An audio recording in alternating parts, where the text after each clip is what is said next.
Hello everyone, welcome back to my channel. So in this video I am going to tell you about everything regarding intravenous therapy. तो क्या होता है intravenous therapy? तो जैसा कि हमें वर्ड से ही समझ में आ रहा है,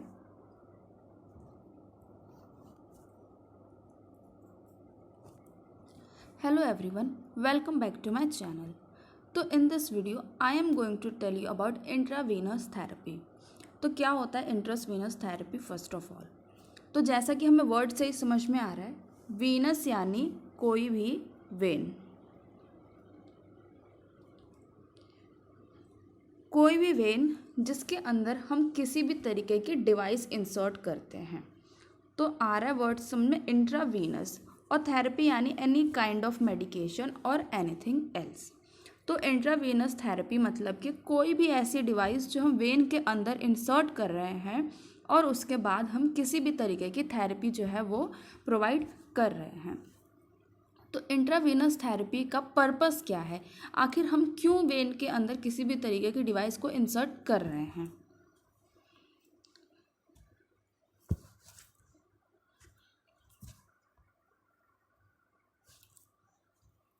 सो here are the purpose of IV therapy. IV therapy का पर्पस क्या है? प्रोवाइड फ्लूइड यानी कि अगर पेशेंट के अंदर किसी भी तरीके का ब्लड वॉल्यूम की कमी है तो हमें पेशेंट को फ्लूइड देना है. फ्लूइड में जैसे हमें देना है NS, RL, DNS, कोई भी ऐसी चीज़ देनी है तो हम यूज़ करेंगे. इलेक्ट्रोलाइट इम्बैलेंस है पेशेंट को, किसी भी तरीके का मैग्नीशियम, फॉस्फोरस, कैल्शियम, किसी भी तरीके का इलेक्ट्रोलाइट इम्बैलेंस है, थायमीन, मल्टीवाइटामिन इम्बैलेंस है, तो हमें पेशेंट को उसको इंसर्ट करना पड़ेगा कैनुला या फिर कुछ भी, ताकि हम फ्लूइड को मेंटेन कर सके. एडमिनिस्टर मेडिसिन और न्यूट्रिशनल फीडिंग, कोई भी मेडिसिन हमें देनी है, जैसे कि मोस्टली एंटीबायोटिक्स जो होते हैं वो हम थ्रू द आईवी रूट देते हैं. न्यूट्रिशनल फीडिंग्स में हमारे आ जाते हैं TPN जैसे कि टोटल पेरेंटल न्यूट्रिशन. TPN के ऊपर भी मैं आगे क्लास लूँगी, बट फिलहाल आईवी थेरेपी के ऊपर हम देखते हैं. तो न्यूट्रिशनल फीडिंग्स में आ जाता है हमारा TPN. पेशेंट को हमें, अब कोई पेशेंट है जिसको अनीमिया है और पेशेंट को ब्लड देने की ज़रूरत है, तो ब्लड देना है या फिर ब्लड के कोई भी ऐसे प्रोडक्ट ब्लड देना है या ब्लड का कोई भी हमें प्रोडक्ट देना है, जैसे कि हमें फ्रेश फ्रोज़न प्लाज्मा देना है, प्लेटलेट्स चढ़ाने हैं पेशेंट को, WBCs देना है, कुछ भी ऐसी चीज़ हमें देना है, तो ब्लड देना है या ब्लड से रिलेटेड कोई भी प्रोडक्ट देना है हमें, तो हम आईवी थेरेपी यूज़ करते हैं. कोई भी पेशेंट है जिसको कैंसर है और कीमोथेरेपी चलेगा, तो एडमिनिस्टर कीमोथेरेपी ड्रग्स. और किसी भी तरीके का एनाल्जेसिक्स देना है तो हम यूज़ करते हैं आईवी थेरेपी.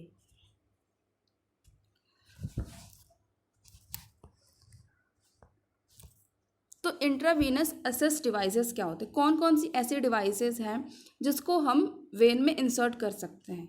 अभी यहाँ पर सिर्फ उनका नाम लिखे हुए हैं, मैं आगे आपको इमेजेस भी दिखाऊंगी. Intravenous assist device, peripheral catheter. सबसे पहले तो हमारा यही आ जाता है पेरिफेरल कैथेटर, जिसको हम अपनी नॉर्मल लैंग्वेजेस में कैनुला बोलते हैं. फिर आता है peripherally inserted central catheter. Third है हमारा सेंट्रल लाइन, और फोर्थ है हमारा subcutaneous injection port. Subcutaneous injection port जो है मोस्टली कीमोथेरेपी चल रही होती है पेशेंट्स को, तो उनमें यूज़ करते हैं. एक पोर्ट होता है जिसको स्किन के अंदर इंसर्ट करके रख देते हैं और कंटिन्यू उसी से मेडिसिन्स देते रहते हैं.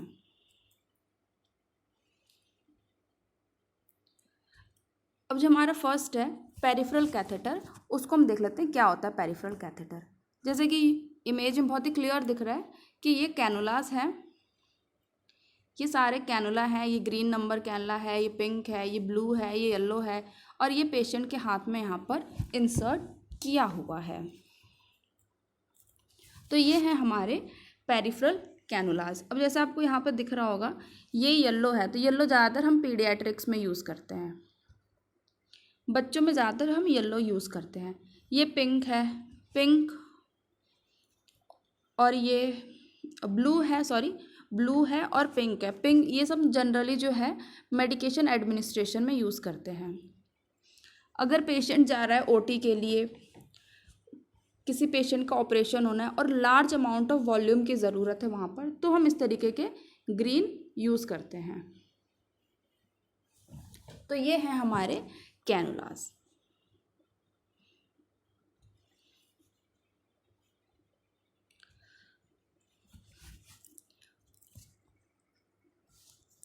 तो peripheral catheter, the calibre of cannula is commonly indicated in gauge. ये तो आप सबको पता होगा, हम ऐसे बोलते हैं 16 गॉज का कैनुला चाहिए, 18 गॉज का कैनुला चाहिए, 20 गॉज का कैनुला चाहिए। तो जो कैनुला है इसको हम गॉज में काउंट करते हैं। तो 14 is being the large cannula, 14 is being the large cannula, यानी 14 नंबर का जो कैनुला है ये सबसे बड़ा होता है, और 24 to 26 स्मॉलेस्ट होता है, जो कि हम जनरली पीडियाट्रिक्स में यूज़ करते हैं। और 14 हम कब यूज़ करते हैं, जहाँ पे हमें लार्ज अमाउंट वॉल्यूम की ज़रूरत होती है। Used in resuscitation settings, resuscitation settings जैसे कि फॉर एग्जांपल कोई एक इंडिविजुअल है जिसका रोड ट्रैफिक एक्सीडेंट हो गया और 50% से ज़्यादा ब्लड जो है उसका एक्सीडेंट में बह गया है, तो बॉडी का जो वॉल्यूम है वो हाफ हो गया है, तो हमें क्या है बहुत ज़्यादा अमाउंट में ब्लड देने की ज़रूरत है।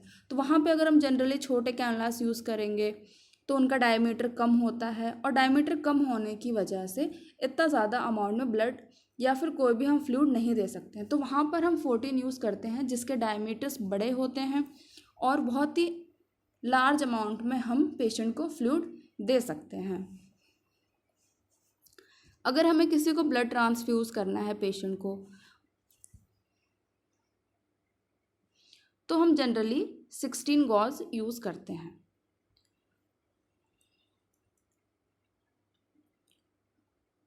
तो हेयर गिवन 18 और 16 गॉज हम यूज़ करते हैं, ब्लड देने के लिए भी यूज़ करते हैं और मेडिसिन देने के लिए भी यूज़ करते हैं। तो ये है हमारे पेरिफेरल कैनुलास।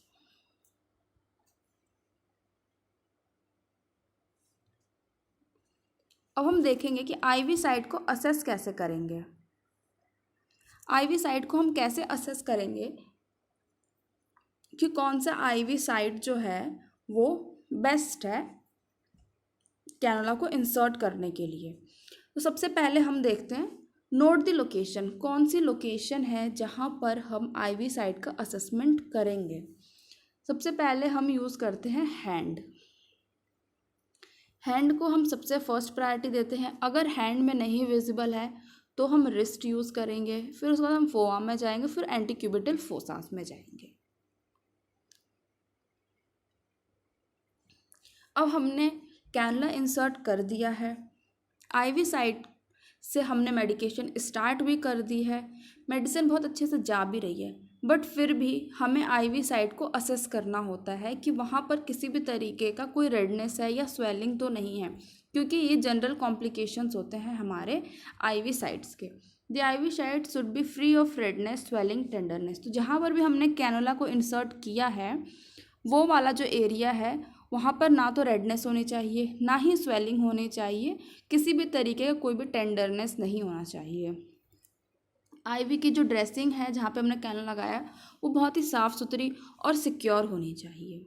अगर हमने एक अडल्ट में कैनुला यूज़ किया, जैसे हम जनरली अडल्ट में 16, 20 और 22 गॉज के कैनुलास यूज़ करते हैं अडल्ट में, तो कैनुला का जो रोटेटरी साइड होता है, ऐसा नहीं है कि हमने एक बार कैनुला लगा दिया और उसको ही कंटिन्यूस यूज़ किए जा रहे हैं, वहाँ पर रेडनेस हो गई है, स्वेलिंग हो गई है, टेंडरनेस है, फिर भी हम कंटिन्यू उसको यूज़ कर रहे हैं, ऐसा नहीं करना होता है। कैनुला की साइड्स को कंटिन्यू हमें रोटेट करना होता है, यानी कि हमें कैनुला को बार बार चेंज करना होता है। कब चेंज करना होता है, हमें 48 to 72 आवर्स में चेंज करना होता है, but the maximum time period is 72 hours. The maximum time period is 72 hours, मतलब 72 आवर्स में, तो 72 आवर्स यानी 3 डेज़, 3 डेज़ में तो हमें चेंज करना ही करना है।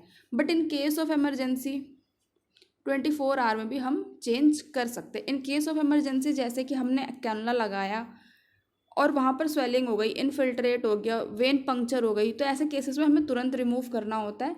बट कई बार ऐसा होता है कि हम कैनुला लगाते हैं, उसके बाद वो कुछ घंटे ही चलता है और फिर साइड जो है वो नॉट टू यूज़ हो जाती है, तो हम ऐसे कंडीशंस में तुरंत भी चेंज कर सकते हैं।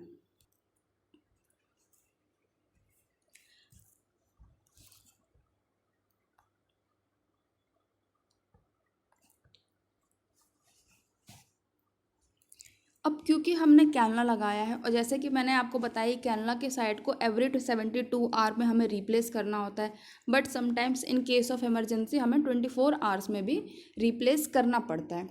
तो कैनुला हमने लगाया तो उसके कॉम्प्लिकेशंस भी होते हैं। तो कॉम्प्लिकेशंस हम देखते हैं कि फर्स्ट कॉम्प्लिकेशन क्या है। तो फर्स्ट कॉम्प्लिकेशन जो है हमारा वो है इनफिल्ट्रेशन। इनफिल्ट्रेशन यानी जो हमने कैनुला लगाया है वो वेन में नहीं जाके कोई मसल या सबक्यूटेनियस टिश्यूज़ में इंसर्ट हो गया है, या फिर और वहाँ से जो मेडिसिन हम दे रहे हैं वो वेन में नहीं जा रहा है और स्किन के अंडर ही जमा होता जा रहा है। तो इस कंडीशन में जो भी हम मेडिसिन दे रहे हैं, ब्लड प्रोडक्ट दे रहे हैं या फिर नॉर्मल फ्लूइड ही दे रहे हैं, तो वेन में नहीं जा रहा है और स्किन के अंदर ही कलेक्ट होता जा रहा है, उस कंडीशन को हम कहते हैं इनफिल्ट्रेशन। अब आपको कैसे पता चलेगा कि पेशेंट को इनफिल्ट्रेशन हुआ है? इसके कुछ असेसमेंट साइट है कि किस तरीके से हम असेस करेंगे कि पेशेंट को इनफिल्ट्रेशन हुआ है। पहला तो क्योंकि मेडिसिन तो वेन में नहीं जा रही है और स्किन के अंदर ही कलेक्ट होती जा रही है, तो सबसे पहले क्या होगा, वहाँ पर स्वेलिंग हो जाएगी। सबसे पहले वहाँ पे क्या हो जाएगी, स्वेलिंग हो जाएगी, यानी कि एडिमा हो जाएगा। उसके बाद क्या होगा, पैलर हो जाएगी स्किन। स्किन जो है हल्की सी पीली दिखने लगेगी। अब इंजेक्शन जो है, जो भी हम मेडिसिन दे रहे थे, फ्लूइड दे रहे थे, वो वेन में नहीं जाके स्किन के अंदर ही जमा होती जा रही है। इसका मतलब क्या है कि वो एरिया जो है वो कूल हो जाएगा, तो कूलनेस हो जाएगी। पेशेंट को डिस्कम्फर्ट फील होगा और फ्लो भी स्लो हो जाएगा, धीरे धीरे जाएगा। वेन में होगा तो एक अच्छा फ्लो मेंटेन रहेगा, एक अच्छे फ्लो से मेडिसिन जाएगी पेशेंट की बॉडी के अंदर। बट क्योंकि कैनुला जो है इनफिल्ट्रेट हो गया है, कैनुला वेन की जगह स्किन में कहीं पर चला गया और वहाँ पर स्किन के अंदर ही सबक्यूटेनियस टिश्यूज़ में या फिर कहीं इंटरस्टिशियल स्पेस में फ्लूइड जो है वो कलेक्ट होने लगा है, तो फ्लो भी स्लो होगा, तो स्लगिश फ्लो होगा। अब कॉम्प्लिकेशन, पहला कॉम्प्लिकेशन क्या हुआ, इनफिल्ट्रेशन। हमने पेशेंट को असेस भी कर लिया कि हाँ पेशेंट को इनफिल्ट्रेशन हुआ है। अब क्योंकि असेस कर लिया हमने, हमें पता चल गया कि पेशेंट को इनफिल्ट्रेशन हुआ है, तो छोड़ नहीं देना है वहीं पर और उसमें कंटिन्यू थेरेपी कंटिन्यू नहीं करनी है। हमें वहाँ पर अब इंटरवेंशन लेना है। इंटरवेंशन यानी कि हमें अब कुछ एक्शन लेना है। तो हम क्या इंटरवेंशन करेंगे, सबसे पहले तो हम क्या करेंगे, stop IV infusion immediately.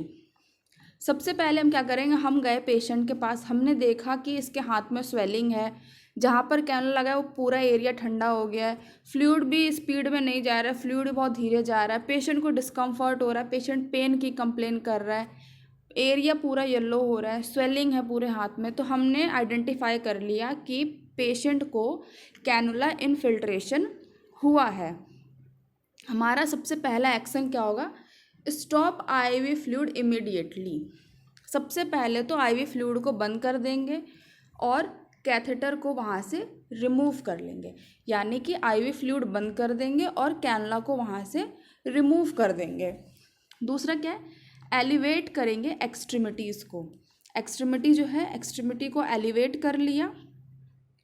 Elevate कर लिया मतलब हाथ में लगाया है तो हाथ को नॉर्मल पिलोज या फिर कुछ भी एक्सटेंशन लगा के ऊपर कर लेंगे, जिससे ब्लड फ्लो उस एरिया में कम होगा और एडिमा भी कम होगा। अगर हमने नोटिस किया कि अभी हमने कैनुला लगाया था और थोड़ी देर बाद ही इनफिल्ट्रेट हो गया, तो अगर हम इनिशियली 30 मिनट्स 40 मिनट्स में देख लेते हैं कि इनफिल्ट्रेशन हो गया, तो हम सबसे पहले वहाँ पे क्या है, आइस एप्लीकेशन करते हैं। मतलब हमने देखा कि इनफिल्ट्रेशन हुआ है, हमने सबसे पहले फ्लूइड को बंद कर दिया, कैथेटर को वहाँ से रिमूव कर दिया। उसके बाद हमने हाथ में लगाया है, जैसे फॉर एग्जांपल कि आपने हाथ में लगाया है कैनुला, हाथ को हमने एलिवेट कर दिया और वहाँ पर आइस एप्लीकेशन कर दिया। आइस एप्लीकेशन करने का क्या बेनिफिट है, आइस एप्लीकेशन करने से होगा क्या, आइस लगाया, आइस ठंडा होता है, इससे क्या होगा, वैसो कॉन्स्ट्रिक्शंस होगा, यानी जो हमारी ब्लड वेसल्स है वो कॉन्स्ट्रिक्ट हो जाएंगी। ब्लड वेसल्स कॉन्स्ट्रिक्ट हो जाएंगे तो जो ब्लड का फ्लो है एरिया में वो कम हो जाएगा। ब्लड का फ्लो कम हो जाएगा एरिया में तो वहाँ पर एडिमा होने के चांसेस कम हैं। बट अगर आपने देखा नहीं, इनफिल्ट्रेट हो गया, बहुत ज़्यादा टाइम हो गया इनफिल्ट्रेशन का, 30-40 मिनट 1 घंटा हो गया, उसके बाद आपने देखा कि पेशेंट को आईवी कैनुला इनफिल्ट्रेट हो गया, तो नेक्स्ट क्या करना है, if you notice letter 30 minute, अगर आपने 30 मिनट के बाद नोटिस किया तो अप्लाई वार्म कंप्रेशन। तो फिर उसके बाद हमें वार्म कंप्रेशर करना है। वार्म कंप्रेशन, इसके पीछे बिहाइंड क्या लॉजिक है, वार्म कंप्रेशन करेंगे तो वैसो डायलेशन होगा और वेसल्स डायलेट होंगी तो ब्लड फ्लो ज़्यादा होगा वहाँ पर, और ब्लड फ्लो ज़्यादा होगा तो ब्लड के अंदर की कंसिस्टेंसी ज़्यादा है और बाहर की कंसिस्टेंसी कम है। तो हम जनरली यूज़ देखते हैं ना, पढ़ते हैं ऑस्मोसिस वाला कंडीशन कि movement of water from low molecular area to high molecular area, तो वही होगा क्योंकि ब्लड के अंदर बहुत ज़्यादा कंसिस्टेंसी है और बाहर जो इंटरस्टिशियल स्पेस में फ्लूइड कलेक्ट हुआ था वहाँ पे कम है, तो बाहर से फ्लूइड अंदर आएगा और ये एब्जॉर्प्शन होगा और वहाँ पर एडिमा कम हो जाएगा। ये सारा हमें इनिशियली करने के बाद क्या करना है, ये सारा हम इनिशियली कर लेंगे। उसके बाद जो भी ड्यूटी डॉक्टर है या फिर जो भी इंचार्ज है, जो भी नर्सिंग स्टाफ है, जो भी नर्सिंग ऑफिसर है, उनको हम इन्फॉर्म करेंगे, जो भी हमारे सीनियर हैं। जो भी ये फाइंडिंग हुई है इसको हम डॉक्यूमेंट करेंगे और उसके बाद हम नेक्स्ट एक आईवी लाइन लेंगे। पॉसिबली अगर पॉसिबल है तो हम नेक्स्ट हैंड में लेंगे, या फिर अगर आपने लेग्स में यूज़ किया तो हम नेक्स्ट लेग में यूज़ करेंगे। अगर पॉसिबल है तो हम पूरी की पूरी साइट ही चेंज कर लेंगे। बट अगर नहीं पॉसिबल है, दूसरे हाथ में नहीं मिल रहा है वेन, तो हम उसके बाद उससे ऊपर लगाने की कोशिश करेंगे। तो यहाँ पर हमारा जो ये है इनफिल्ट्रेशन, इसको कंप्लीट करते हैं। तो एक छोटी समरी करते हैं कि आईवी इनफिल्ट्रेशन होता है तो क्या करते हैं। आईवी इनफिल्ट्रेशन हुआ तो सबसे पहले हमें साइट को असेस करना है कि ये इनफिल्ट्रेशन है। असेसमेंट करने के लिए हम देखेंगे कि उस एरिया में स्वेलिंग होगी, पैलर होगा यानी पीली पड़ जाएगी स्किन, ठंडा पड़ जाएगा स्किन, कूलनेस होगी, पेशेंट डिस्कम्फर्ट की कंप्लेन करेगा और फ्लो भी स्लो हो जाएगा। जैसे ही हमने देख लिया कि इनफिल्ट्रेशन हो गया, हमने असेस कर लिया कि इनफिल्ट्रेशन है, सबसे पहले फ्लूइड को स्टॉप करेंगे और कैनुला को वहाँ से रिमूव कर देंगे। उसके बाद जो भी एक्सट्रीमिटी है जहाँ पर इनफिल्ट्रेट हुआ उसको एलिवेट कर देंगे with the help of pillow और एनी एक्सटेंशन। और अगर हमने तुरंत देख लिया विद इन 30 मिनट्स तो हम आइस कंप्रेशन यूज़ करेंगे which will cause vaso constriction, और वैसो कॉन्स्ट्रिक्शन होगा तो ब्लड फ्लो कम होगा, और ब्लड फ्लो कम होगा तो पेशेंट को एडिमा कम होगा। बट अगर हम देखते हैं काफ़ी टाइम बाद और इनफिल्ट्रेशन हुए बहुत टाइम हो चुका है तो फिर हम वहाँ पे वार्म कंप्रेशन करते हैं। वार्म कंप्रेशन होने से वेसल्स जो हैं वो डायलेट होंगी, वेसल्स डायलेट होंगी तो वहाँ पर ब्लड का फ्लो ज़्यादा होगा और ब्लड की कंसिस्टेंसी ज़्यादा है जो हमारा बाहर फ्लूइड कलेक्ट हुआ उससे, तो फ्लूइड जो है वो बाहर से ब्लड की तरफ आएगा और इससे एब्जॉर्प्शन होगा और उस एरिया में एडिमा कम हो जाएगा। ये सारा करने के बाद हमारा जो भी डॉक्टर है, ड्यूटी डॉक्टर है, फिजिशियन है, सुपरवाइज़र है, जो भी नर्सिंग ऑफिसर है या फिर जो भी वार्ड इंचार्ज है, हम उनको इन्फॉर्म करेंगे, जो भी ये हुआ है इस फाइंडिंग को डॉक्यूमेंट करेंगे और फिर उसके बाद एक दूसरी आईवी लाइन लेंगे। अगर पॉसिबल है तो हम अपोजिट एक्सट्रीमिटी ही यूज़ करेंगे आईवी लाइन लेने के लिए। सो द नेक्स्ट कॉम्प्लिकेशन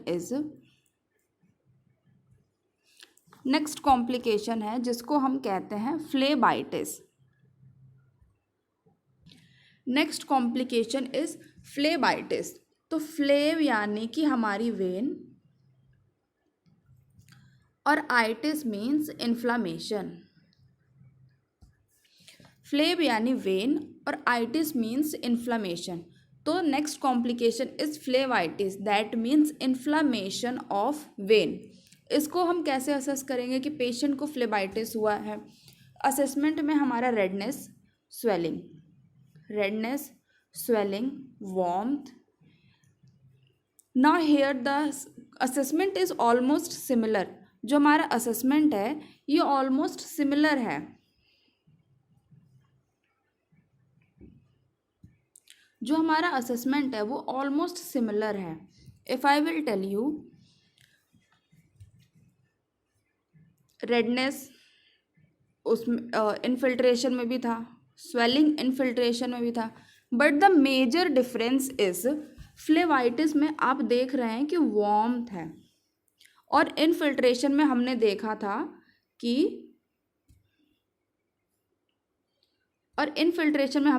यहाँ पे कूलनेस है. डिड यू नोटिस्ड इन्फिल्ट्रेशन में the main difference is coolness, जो यहाँ पर कूलनेस लिखा हुआ है, और फ्लेबाइटिस में यहाँ पर लिखा है वार्मथ. तो मेन डिफरेंस जो है वो है कि फ्लेबाइटिस में स्किन गर्म होती है और इन्फिल्ट्रेशन में स्किन ठंडी होती है. So if you get any questions in exam कि फ्लेबाइटिस को आइडेंटिफाई करो और इन्फिल्ट्रेशन को आइडेंटिफाई करो, सारे साइन एंड सिम्टम्स जो हैं ऑलमोस्ट सिमिलर हैं, बट फ़र्क यहाँ पर है क्योंकि यहाँ पर वेन का इन्फ्लेमेशन हो रहा है, और किसी भी चीज़ का इन्फ्लेमेशन होता है तो वो एरिया वार्म होता है, और वहाँ पर इन्फिल्ट्रेशन में जो भी फ्लूइड है वो अंडर द स्किन कलेक्ट होता है, इसलिए वो एरिया कूल होगा. तो main difference between phlebitis and infiltration is in infiltration the coolness is there and in phlebitis the warmth is there. तो हम नेक्स्ट कॉम्प्लिकेशन पढ़ रहे थे. हमारा नेक्स्ट कॉम्प्लिकेशन जो है वो क्या है? फ्लेबाइटिस. फ्लेबाइटिस को हम कैसे असेस करेंगे? Phlebitis means inflammation of when, और फ्लेबाइटिस को हम कैसे असेस करेंगे? एरिया जो है वो कूल होगा. Let me zoom it to view it clear. तो एरिया है वो रेड होगा, एरिया में स्वेलिंग होगी, एरिया वार्म होगा. पेशेंट जो है पेन की कंप्लेन करेगा, वेन बहुत ज़्यादा हार्ड हो जाएगी और फ्लूइड जो है वो हमारा स्लो ही जाएगा. In this scenario we have to do the same, stop the IV fluid immediately. तो what you learn in any case of IV complication, the first priority or the first intervention which you have to take is that stop the fluid and remove the catheter. कोई भी infiltration होता है या phlebitis होता है तो हमें सबसे पहले क्या करना है? हमारा फर्स्ट इंटरवेंशन यही है कि हम सबसे पहले फ्लूइड को बंद करेंगे और वहाँ से कैथेटर को रिमूव कर देंगे, एक्सट्रीमिटीज़ को एलिवेट कर देंगे. And the same if notice with in 30 minute तो आइस लगाएंगे. If notice more than 30 minute तो वार्म कंप्रेशन करेंगे. आइस कब करेंगे और वार्म कंप्रेशन कब करेंगे, इन दोनों को भी मैंने आपको समझा दिया है, और दोनों के बीच के डिफरेंस को भी बता दिया है, और क्यों करते हैं ये भी मैंने आपको रेशनल दे दिया है. सेम सुपरवाइज करेंगे. सुपरवाइज जो भी हमारा सीनियर है उसको हम इन्फॉर्म करेंगे, फाइंडिंग को डॉक्यूमेंट करेंगे, और न्यू IV लाइन हम लेंगे. Same it is as the infiltration is. Phlebitis और इन्फिल्ट्रेशन का मैनेजमेंट असेसमेंट पूरा सेम है, बस डिफरेंस इतना है कि फ्लेबाइटिस में वार्म होता है एरिया और इन्फिल्ट्रेशन में एरिया जो है वो कूल होता है. तो हमारे ये जो दोनों कॉम्प्लिकेशन है ये यहाँ पर कंप्लीट होते हैं. The first one is infiltration and the second one is phlebitis. तो अब हमारे जाते हैं नेक्स्ट कॉम्प्लिकेशन के ऊपर. हमारा नेक्स्ट कॉम्प्लिकेशन जो है ये है इन्फेक्शन. और next complication is infection. Infection local भी हो सकता है और सिस्टमिक भी हो सकता है. लोकल यानी कि जिस एरिया में हमने कैनुला लगाया है उस एरिया में ही सिर्फ लिमिटेड रहे, सिर्फ एरिया उसी एरिया में लिमिटेड रहे जहाँ पर हमने ये कैनुला लगाया है. और सिस्टमिक यानी कि जो हमने कैनुला लगाया है उस एरिया से इन्फेक्शन इन्वेज होके और सिस्टमिक सर्कुलेशन में चला गया, यानी कि कंप्लीट बॉडी में इन्फेक्शन जो है वो सर्कुलेट हो गया है. तो the next complication is infection. Infection local भी हो सकता है और सिस्टमिक भी हो सकता है. लोकल यानी कि जिस एरिया में हमने कैनुला लगाया है सिर्फ उसी एरिया में है, और सिस्टमिक यानी कि पूरी बॉडी में स्प्रेड हो चुका है. अब हम कैसे, तो जो हमारे जो लास्ट दोनों इन्फेक्शन कॉम्प्लिकेशन थे वो इन्फेक्शन रिलेटेड नहीं थे, वो लोकल थे और बहुत ही माइनर कॉम्प्लिकेशंस थे. बट यहाँ पर जो कॉम्प्लिकेशन है वो इन्फेक्शन है. इन्फेक्शन है पेशेंट को, ये हम कैसे असेस करेंगे? सबसे पहले तो अगर पेशेंट की बॉडी में या फिर किसी की भी बॉडी में इन्फेक्शन होता है, सबसे पहला बॉडी जो सिम्टम और साइन देती है वो होती है हमारा फीवर. तो पेशेंट के बॉडी में इन्फेक्शन है, इन्फेक्शन चाहे लोकल हो चाहे सिस्टमिक हो, सबसे पहले फीवर आएगा पेशेंट को, ठंड लग सकती है। जिस एरिया में इन्फेक्शन हुआ है, अगर लोकल इन्फेक्शन है, जैसे कि फॉर एग्जांपल जो इन्फेक्शन है वो लोकल है, तो जहाँ पर हमने कैनुला इंसर्ट किया वहाँ पर रेडनेस होगी, स्वेलिंग होगी और उस साइट में पेन होगा। कई बार पस भी बन सकता है।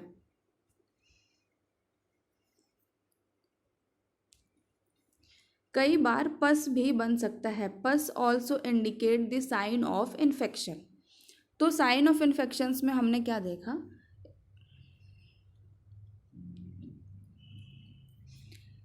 जो हमने नेक्स्ट कॉम्प्लिकेशन देखा वो है हमारे इन्फेक्शन। इन्फेक्शन लोकल भी है, सिस्टमिक भी है। अब हम कैसे आइडेंटिफाई करेंगे कि ये इन्फेक्शन है, फ्लेबाइटिस नहीं है और इन्फिल्ट्रेशन नहीं है? तो रेडनेस और पेन और स्वेलिंग तो ये सेम है, बट हमने देखा कि फ्लेबाइटिस में भी पस नहीं बन रहा था और इन्फिल्ट्रेशन में भी पस नहीं बन रहा था, बट यहाँ पर पस बन रहा है। तो पस at the site is a signal that the patient having infection. It might be local or it may be systemic. And the next one is fever and chill.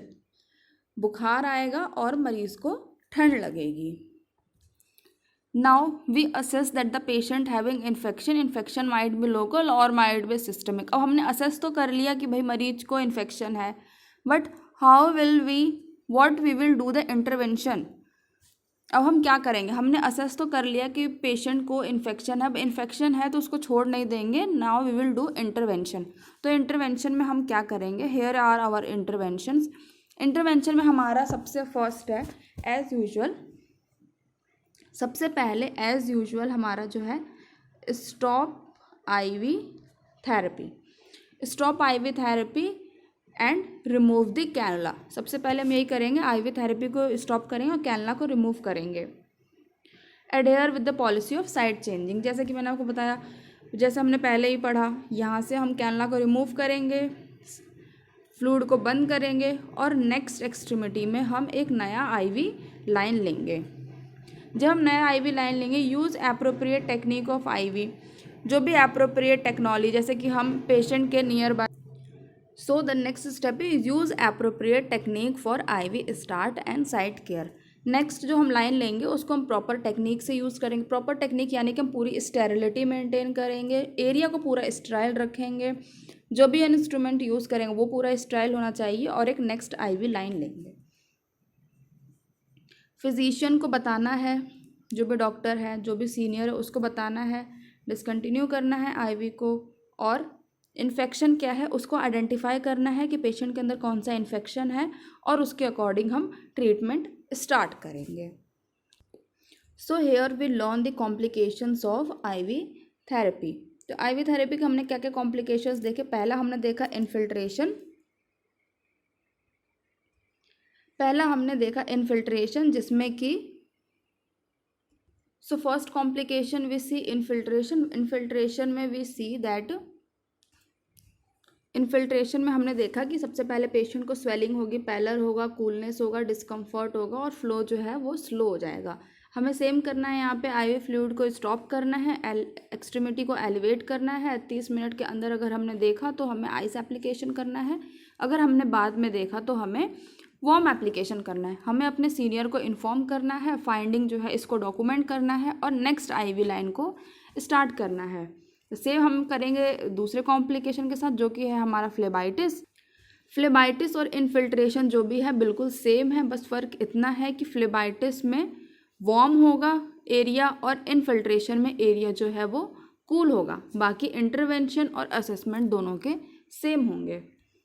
The next is infection. अब infection का थोड़ा different है, infection है तो local है या systemic है, it depends, but जो भी है अगर लोकल है तो भी और सिस्टमिक है तो भी पेशेंट को फीवर आएगा ड्यू टू इन्फेक्शन, एरिया में पस हो जाएगा due to WBC collection, redness होगा, एरिया में स्वेलिंग होगा। द सेम वी डू, सबसे पहले आईवी लाइन को स्टॉप करेंगे, नेक्स्ट आईवी लाइन लेंगे।